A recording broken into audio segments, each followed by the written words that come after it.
दोस्तों नमस्कार, मैं हूं राजेश शर्मा। बिजनेस न्यूज में आपका स्वागत है। आज बात करते हैं उड़द की।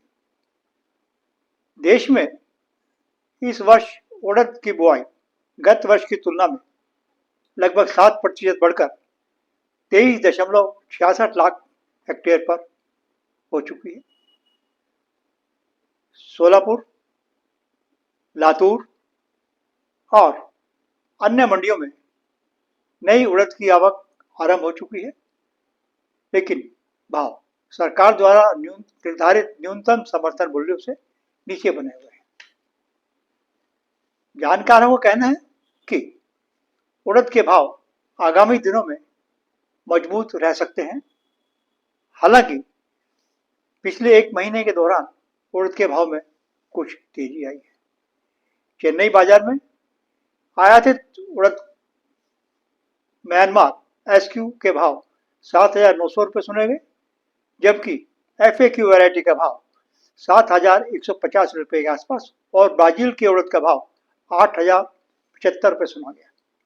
इसकी तुलना में सोलापुर में उड़द का भाव 4,400 रुपये से लेकर 7,300 रुपये तक रहा। इसी प्रकार अन्य मंडियों लातूर आदि में भी उड़द के भाव नीचे बने हुए हैं।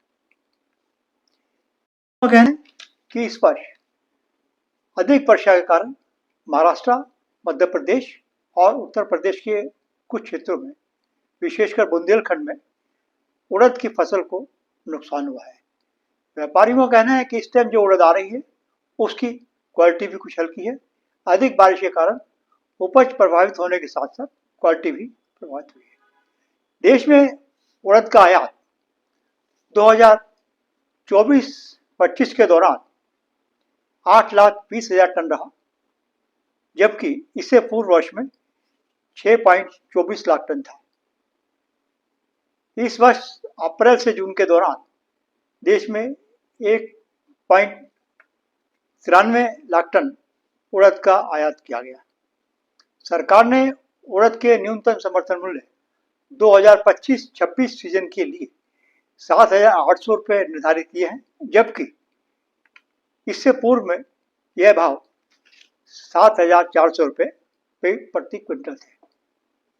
व्यापारियों का कहना है कि इस वर्ष बोल्ड क्वालिटी की उड़द की कुछ कमी हो सकती है और इसके भाव में मजबूती आने की संभावना है। व्यापारियों के अनुसार ब्राजील से भी अब उड़द का आयात आरंभ हो गया है। हालांकि म्यांमार की तुलना में यह मात्रा काफी कम है। व्यापारियों के अनुसार म्यांमार में नए उड़द की आवक मार्च-अप्रैल में आरंभ होगी और उसके बाद भाव की स्थिति स्पष्ट हो पाएगी।